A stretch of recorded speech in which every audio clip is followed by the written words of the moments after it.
Genesis chapter 38. At that time, Judah left his brothers and settled near a Adullamite named Hirah. There Judah saw the daughter of a Canaanite named Shua. He took her as a wife and slept with her. She conceived and gave birth to a son, and he named him She conceived again, gave birth to a son, and named him Onan. She gave birth to another son and named him Shelah. It was at Chizib that she gave birth to him. Judah got a wife for his firstborn, and her name was Tamar. Now Judah's firstborn, was evil in the Lord's sight, and the Lord put him to death. Then Judah said to Onan, "Sleep with your brother's wife, perform your duty as her brother-in-law, and produce offspring for your brother." But Onan knew that the offspring would not be his, so whenever he slept with his brother's wife, he released his semen on the ground so that he would not produce offspring for his brother.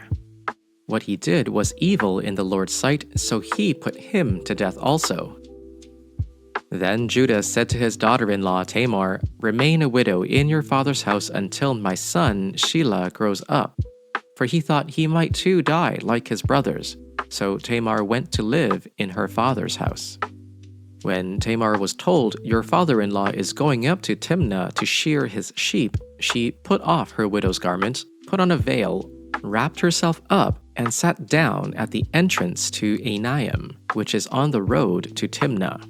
She saw that Shelah was grown up, yet she had not been given to him in marriage. When Judah saw her, he thought her to be a prostitute, for she had covered her face. He went over to her at the roadside and said, "Come, let me come in to you," for he did not know that she was his daughter-in-law. She said, "What will you give me that you may come in to me?" He answered, "I will send you a kid from the flock." And she said, "Only if you give me a pledge until you send it." He said, "What pledge shall I give you?" She replied, "Your signet and your cord and the staff that is in your hand." So he gave them to her and went into her, and she conceived by him. Then she got up and went away, and taking off her veil, she put on the garments of her widowhood. When Judah sent the kid by his friend the Adullamite to recover the pledge from the woman, he could not find her. He asked the townspeople, "Where is the temple prostitute who was at Enaim by the wayside?" But they said, "No prostitute has been here." So he returned to Judah and said, "I have not found her. Moreover, the townspeople said, 'No prostitute has been here.'" Judah replied, "Let her keep the things as her own, otherwise we will be laughed at. You see, I sent this kid, and you could not find her." About 3 months later, Judah was told, "Your daughter-in-law Tamar has prostituted herself. Moreover, she is pregnant as a result of prostitution." And Judah said, "Bring her out and let her be burned." As she was being brought out, she sent a message to her father-in-law. "I am pregnant by the man who owns these," she said.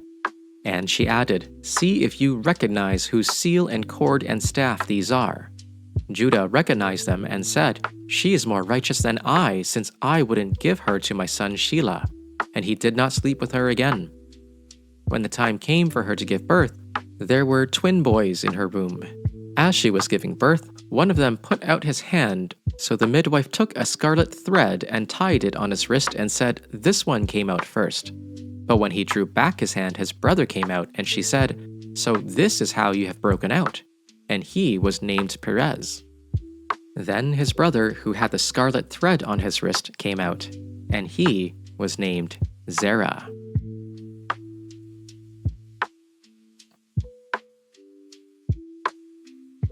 Genesis chapter 39. Now Joseph had been taken to Egypt. An Egyptian named Potiphar, an officer of Pharaoh and the captain of the guards, bought him from the Ishmaelites who had brought him there. The Lord was with Joseph, and he became a successful man, serving in the household of his Egyptian master. When his master saw that the Lord was with him, and that the Lord had made everything he did successful, Joseph found favor with his master and became his personal attendant.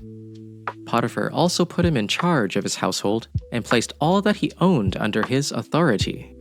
From the time that he put him in charge of his household and of all that he owned, the Lord blessed the Egyptian's house because of Joseph. The Lord's blessing was on all that he owned, in his house and in his fields. He left all that he owned under Joseph's authority. He did not concern himself with anything except the food he ate. Now, Joseph was well built and handsome. After some time, his master's wife looked longingly at Joseph and said, "Sleep with me." But he refused. "Look," he said to his master's wife, "with me here, my master does not concern himself with anything in this house, and he has put all that he owns under my authority. No one in this house is greater than I am. He has withheld nothing from me except you, because you are his wife. So how could I do this immense evil, and how could I sin against God?" And although she spoke to Joseph day after day, he would not consent to lie beside her or to be with her. One day, however, when he went into the house to do his work, and while no one else was in the house, she caught hold of his garment, saying, "Lie with me." But he left his garment in her hand and fled and ran outside. When she saw that he had left his garment in her hand and had fled outside, she called out to the members of her household and said to them, "See, my husband has brought among us a Hebrew to insult us. He came in to me to lie with me, and I cried out with a loud voice. And when he heard me raise my voice and cry out, he left his garment beside me and fled outside."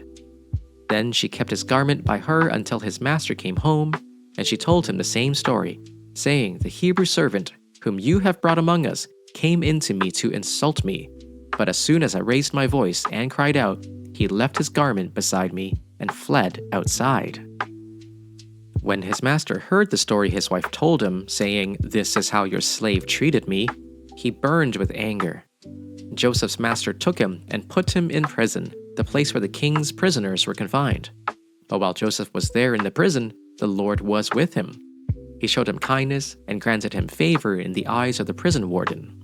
So the warden put Joseph in charge of all those held in the prison, and he was made responsible for all that was done there. The warden paid no attention to anything under Joseph's care, because the Lord was with Joseph and gave him success in whatever he did.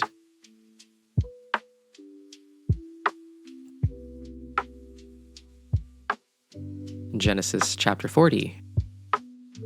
After this, the king of Egypt's cupbearer and baker offended their master, the king of Egypt. Pharaoh was angry with his two officers, the chief cupbearer and the chief baker, and put them in custody in the house of the captain of the guards in the prison where Joseph was confined. The captain of the guards assigned Joseph to them as their personal attendant, and they were in custody for some time. The king of Egypt's cupbearer and baker, who were confined in the prison, each had a dream. Both had a dream on the same night, and each dream had its own meaning. When Joseph came to them in the morning, he saw that they looked distraught. So he asked Pharaoh's officers who were in custody with him in his master's house, "Why do you look so sad today?"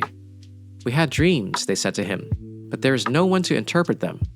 Then Joseph said to them, "Don't interpretations belong to God? Tell me your dreams."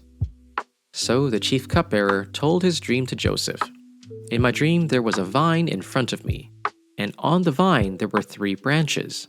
As soon as it budded, its blossoms came out, and the clusters ripened into grapes. Pharaoh's cup was in my hand, and I took the grapes, pressed them into Pharaoh's cup, and placed the cup in Pharaoh's hand." Then Joseph said to him, "This is its interpretation. The 3 branches are 3 days. Within 3 days, Pharaoh will lift up your head and restore you to your office, and you shall place Pharaoh's cup in his hand, just as you used to do when you were his cupbearer. But remember me when it is well with you. Please do me the kindness to make mention of me to Pharaoh and so get me out of this place. For in fact, I was stolen out of the land of the Hebrews, and here also I have done nothing that they should have put me into the dungeon." When the chief baker saw that the interpretation was favorable, he said to Joseph, "I also had a dream. There were 3 cake baskets on my head, and in the utmost basket there were all sorts of baked food for Pharaoh. But the birds were eating it out of the basket on my head." And Joseph answered, "This is its interpretation. The 3 baskets are 3 days. Within 3 days, Pharaoh will lift off your head and impale your body on a pole, and the birds will eat away your flesh." Now the third day was Pharaoh's birthday, and he gave a feast for all his officials.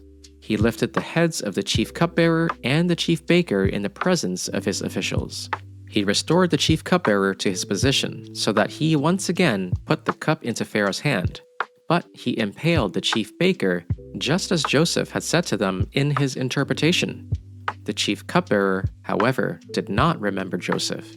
He forgot him.